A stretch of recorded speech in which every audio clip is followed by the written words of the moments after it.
Ал, ойбай.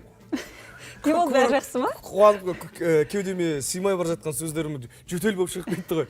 Қайырлы таң, құрметті көрермен, кешіресіздер. Эфирімізді жалғастырамыз. Біздің бағдарламаның бір ерекшелігі сол шығар. Тек Қазақстанда емес, әлем жаңалықтарына сапарлаймыз. Әлем елдеріне сапарлаймыз. Өзге әлем елдеріне сапарлаймыз. Солардың бірі бүгін Дубай.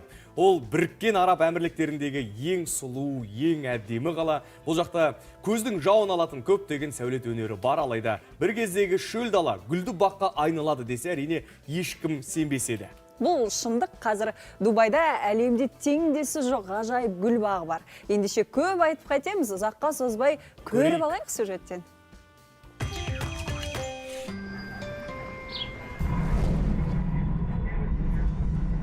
Мен қазір Дубайдағы ең үлкен гүлдер саябағына бара жатырмын. Қазір метродан түстім, автобусқа отырамын. Дубайдағы жаңағы туристер ең көп баратын гүлдер саябағының қасында көбелектер саябағы да бар. Міндетті түрде бұл саябаққа барыңыз, өйткені оның ішінде 100-ден астам гүлдің түрі бар, және сол гүлдер арқылы неше түрлі әдемі мүсіндер жасап қойған. Негізі метромен де біраз жерді аралап қыдыруға болады екен. Өйткені метро бір жолдың бойымен түзу жүреді. Одан түсіп қаласыз да, қасындағы аялдамалардан автобусқа отырасыз, автобустар тура сіздің баратын жерлеріңіз, жаңа туристер баратын жерлерге өздері апарып салады екен. Автобусымыздың номерін іздейік енді.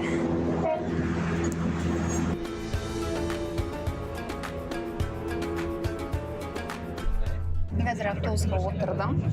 Автобустың сыртында да Miracle Garden деп жазып тұрады екен. Менің ағылшыншам өте күшті, оған көнбеңіздер. Автобуста адамдар көп. Ада қызметтік автобус жаңа ғана қозғалды.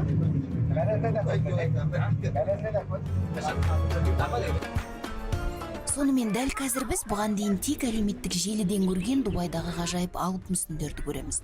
Бірақ бақтың табалдырығын аттамай жатып, қазақтардың қаласында жүргенде әсерде болдық.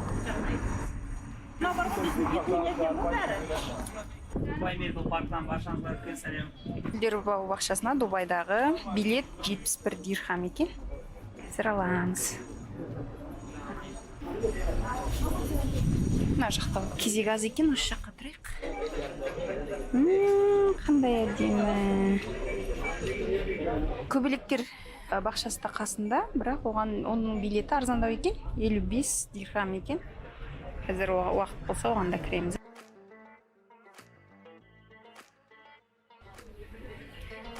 Гүлдер күнбағыстан басталыпты.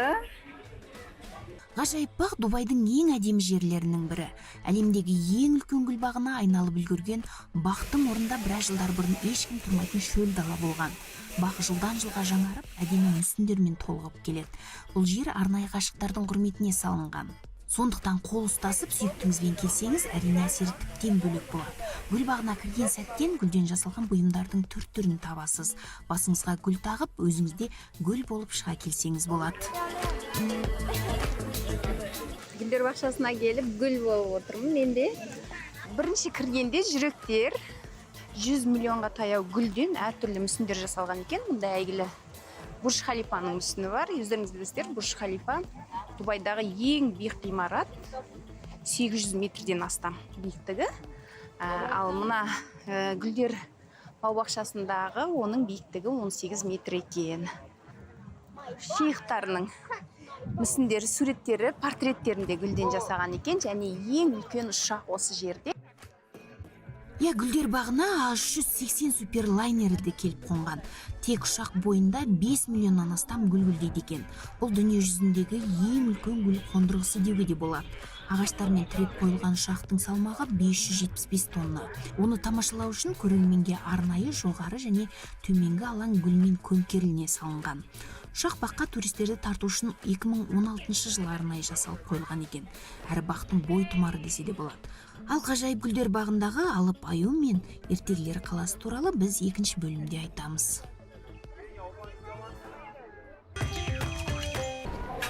Дубайдағы ғажайып саябақта гүл және гүлдесіндіктердің 100-ден астам түрі бар. Гүлдердің кейбірін баққа ұзақ уақыт бойы жерсіндірген. Жалпы бақтағы композицияларды өзгертіп отыру үшін жыл сайын әлемнен атақты ландшафт дизайнерлері арнайы шақырылады екен. Сондықтан болар тіпті гүл өсіруге әлдеқайда қолайлы аймақтарда дәл мұндай үлкен әрі әдемі гүл бағы жоқ деуге болады. Күніне бұл гүлдерді суару үшін қанша литр су керек екен? Ең қызығы сол сұрақ. Мына жерде шағын саябақ бар екен, балаларға арналған. Мына үлкен алып аюдың қасына келдік, гүлден жасалған қазір сізге көрсетем. Алып аю мына жерде тұр.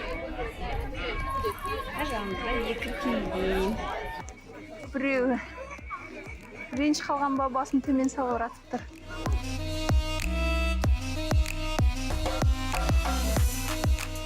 Гүлдерден жасалған шағын Диснейленд әдемі. Ар жақта гномдардың үйлері. Мына енді қорқынышты кейіпкерлері. Кім екенін білмедім. Сурет етіп жатқан адамдардың алдынан өтіп кеттім. Ойлаңызшы, осындай бір планетада осындай гүл, қысы жазы үнемі гүл өсіп тұратын бір әлемде өмір сүрсеңіз, иә, осындай үйлеріңізбен. Онда адам баласы жамандық туралы ойламайтын да шығар екен. Гүл, жаз, мезгіл адамға ерекше жылулық береді ғой. Жақсы нәрселердің бәрі әдеміліктен келеді, мен ойласам. Ал бұл сондай орта өте әдемі.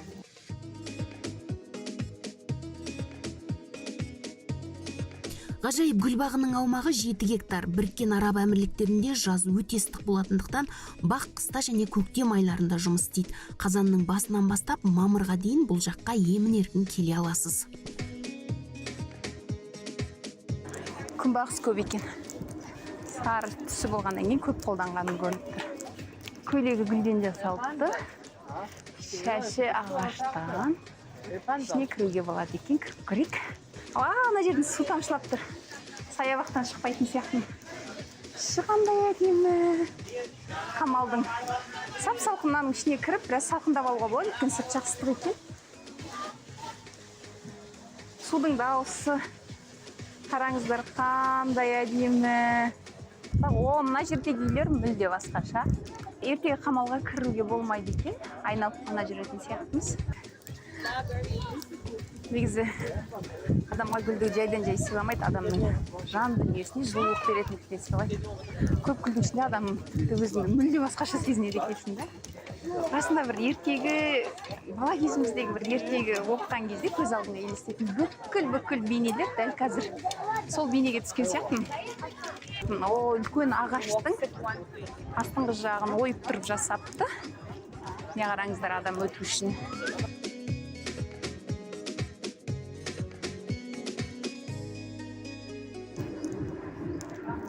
Мына жақта екі үлкен ат бар екен, аттың басы.